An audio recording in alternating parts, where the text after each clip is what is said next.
Shalom everybody, and welcome back to Likutey Halakhot, section Orach Chaim, the laws of Nefilat Apayim, where we fall on the face after the Shmoneh Esrei prayer of Shacharit and Mincha. Discourse number 4. We're in paragraph 14.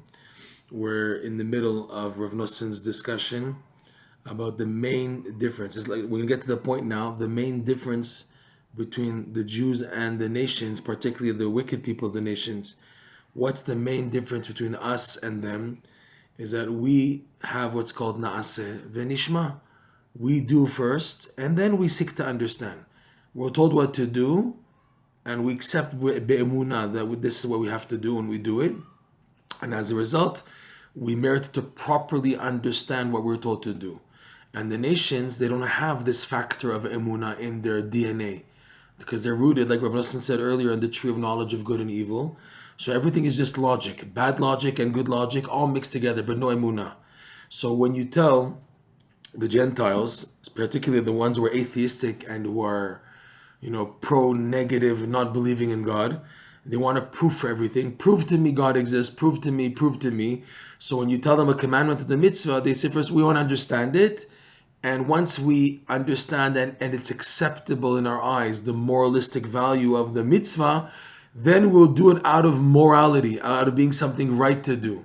These people who do like that, they in the end have totally off conclusions and perspectives and interpretations of the Torah. Totally off, because they're not doing things out of simple, straightforward emunah.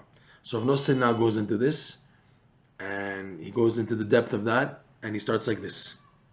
Again, the middle of paragraph 14. Aval ha'akum ha'reshaim. However, the idol worshippers, the Gentiles who are wicked, and he says, and in addition to them, v'chokrim ha'olchim b'darchehem, and those people who like investigating matters and dissecting and trying to understand every fine detail, without emunah, of course, who follow their pathways of the wicked nations, the wicked of the nations, who are responsible for a lot of damage in the world. What is their characteristic? What is their attitude? What is their perspective? Einam rotzim leha'amin besodot kavanot hamitzvot. They don't want to believe. They're told that you have to do something, and to do it you need emunah. They don't want to believe in the secret Kabbalistic meditations and divine meaning behind the mitzvot. They don't want to believe in the secrets of the mystical interpretations of the mitzvot, which require emunah to accept them. Because you're told there's a lot of secrets behind it. Oh yeah, prove it to me. I want an intellect to understand it. No. We have to first believe, wow, there's a lot of secrets and holiness behind it. Oh really? A Jew says, okay, I'm in, I'm doing it. And afterwards, they learn. The Torah wants us to learn. The Torah, Hashem, wants us eventually to understand. But it has to come through emunah. That's the whole thing. It has to be the basis, has to be emunah. Then you will properly understand it. But if now everything from the beginning is, okay, I want to first to intellectually internalize it, and then I'll jump in. Even a Jew, he takes on that attitude, it's dangerous, it's wrong. Because he can come to false conclusions because there's no emunah as a basis. Okay? So he says like this, אינם רוצים להאמין בסודות כוונות המצוות, ואומרים דברים בדויים על משה רבנו עליו השלום. And they say, they create, because of this false, wrong attitude of not accepting with emunah, so they're on their own, they're lost. And they begin to say and interpret false, wrong interpretations about Moshe Rabbeinu, blessed be he, giving him a wrong perspective that he had attributes. Take a look, Charlton Heston, the Ten Commandments, okay? He's my tzaddik with that nice long hair and everything, and having a crush on the daughter of Pharaoh there, as it's interpreted there falsely, whatever.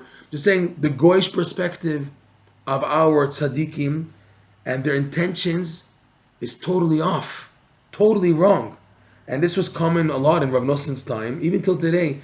A lot of scholars and universities and everything, philosophers and historians, even Jewish historians, they give a very wrong perspective of Moshe Rabbeinu, as he was a leader, and we can seek to understand the behavior of Moses. They have courses on understanding what led Moses to his mistake of hitting the stone and his not wanting to go to redeem the Jews. They try to explain everything as an intellectual, ethical perspective. I had once, unfortunately, a teacher like that who gave a totally like moralistic, ethical perspective of the Torah and the tzaddikim, and they were totally off. That's not what the Gemara says, it's not what the Zohar says, not what the Kabbalah says. Totally off, because they refuse to accept with emunah, and therefore there's room for wrong interpretation, for misinterpretation, which Reb Noson says that's what happens.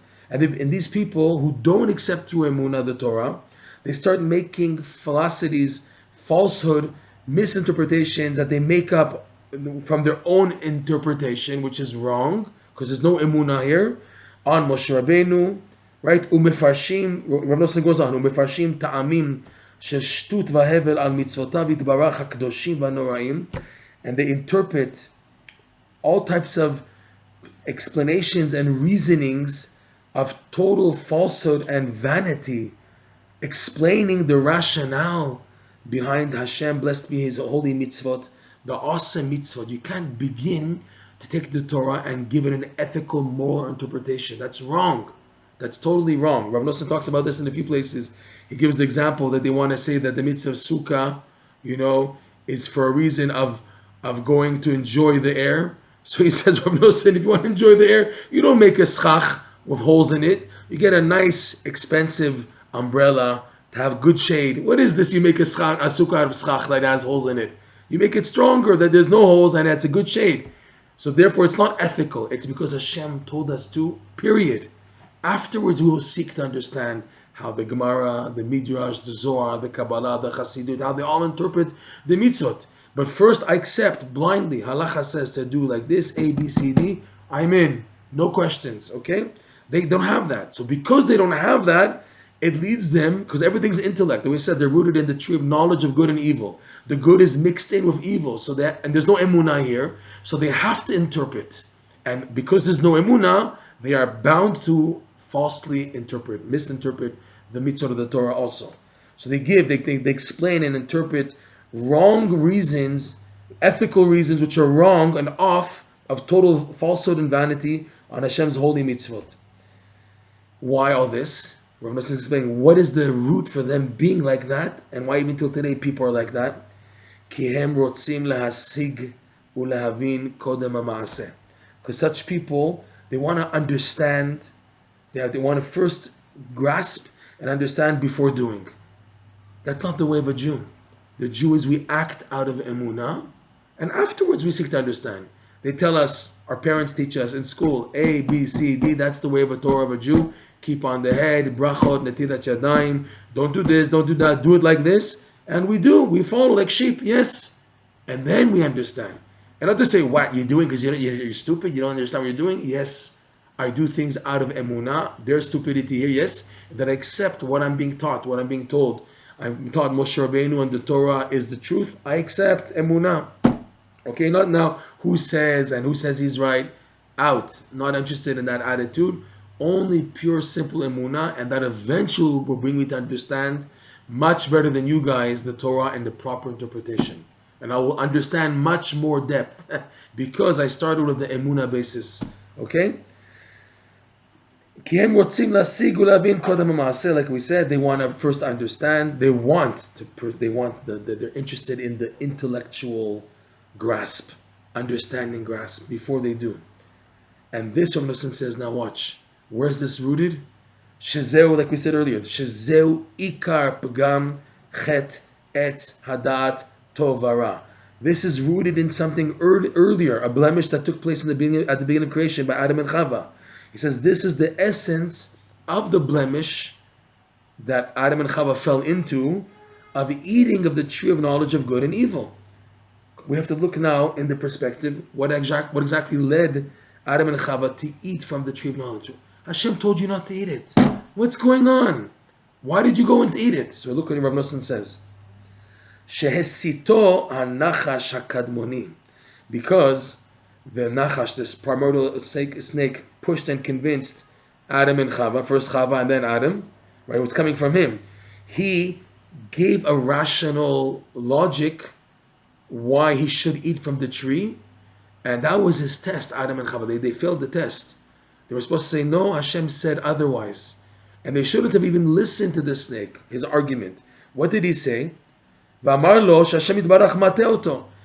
snake said to Adam and Chava, Hashem is fooling you guys. Hashem is playing games on you guys. God forbid. Chas v'shalom. Kmo shekatuv, like the verse reads in Genesis, Parshat Bereshit, chapter 3, verse 5. The verse reads like this. That what did the snake say to Chava to convince her to eat from the tree, and then eventually convince Adam to eat from the tree? Ki yodea Elokim ki biyom acholchem mimenu v'nifkechu einechem v'chule. The reason why Hashem, the Lord, doesn't want you to eat from the tree of knowledge of good and evil is, like Rashi says, He Himself ate from the tree, and through that Him eating of the tree, He's the one also created worlds and knows the difference between good and evil. Okay? The verse translates, Ki yodea Elokim, because the Lord knows. Why is He telling you not to eat of the tree of knowledge of good and evil? It's adat tovara. Because He knows Ki biyom acholchem mimenu, that the day that you will eat from the tree, v'nifkechu einechem, that your eyes will be opened, and the verse continues, Vitem kelukim, you'll be like God. Okay, Rashi says amazing points. Rashi says, Kol uman sonet bnei umanuto. Every craftsman hates other craftsmen. Why? Because they steal his business. I'm a jewelry store. Some guy comes along and opens another jewelry store next two stores down from me. It's competition. I hate it. I hate the jeweler. You stole my business. Okay. So every craftsman hates competition. So Hashem doesn't want competition. Mina etz, Rashi says, Mina etz achalu barat haolam, that He Himself, Hashem, chas v'shalom to say this, but this was the snake reasoned with them. He Himself ate from the tree, okay, and He created the world, right? And then vitem kelokim, you will be like the Lord, which is what? To create worlds, create and destroy worlds. Hashem was busy creating and destroying, You also will have that ability. That's why He doesn't want to eat from it. He doesn't want you to eat from it. And He made it as something so attractive because He was using rationale and logic and no emunah. Emunah is that Adam and Chava should have said, no, Hashem told us, period. We believe, we accept out of emunah. But He's coming, attacking them with arguments. You're losing out. You're losing out. He has ulterior motives why He doesn't want you to eat from the tree of knowledge of good and evil.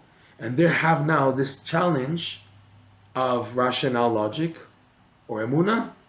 Reb Noson says that was their test. From the beginning of creation, that is the test of Adam and Eve. And the whole blemish of creation is due to that, of whether you choose to function out of emunah or you function out of logic and rationale. That's the whole beginning of creation. That's the whole difference. The whole test of life. Do you do things out of emunah? Or you have to understand every single detail first, and then you do. Okay? That's the test.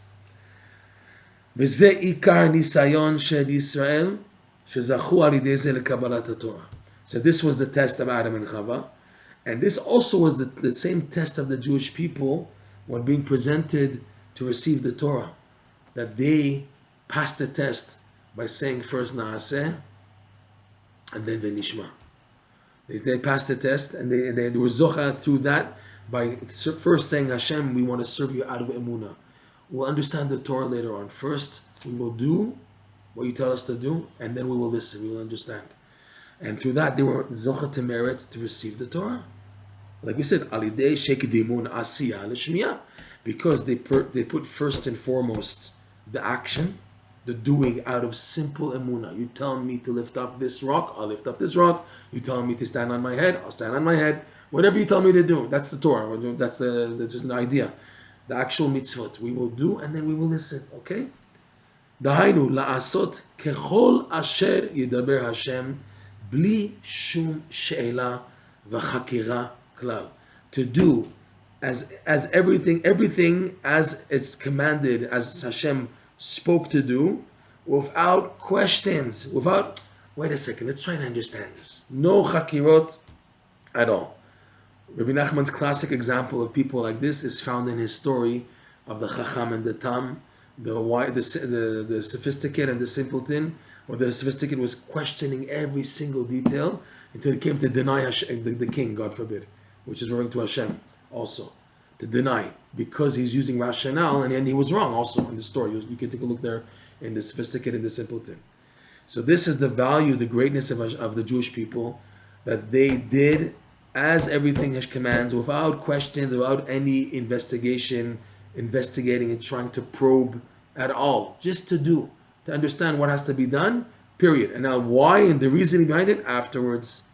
V'achar kach, like he says now, Reb Noson, v'achar kach yizku lehavin kfi ma sheyizku al yedei avodatam kan yizkar le'el. And then each person, each Jew, yizku will merit to understand the meaning behind the Torah.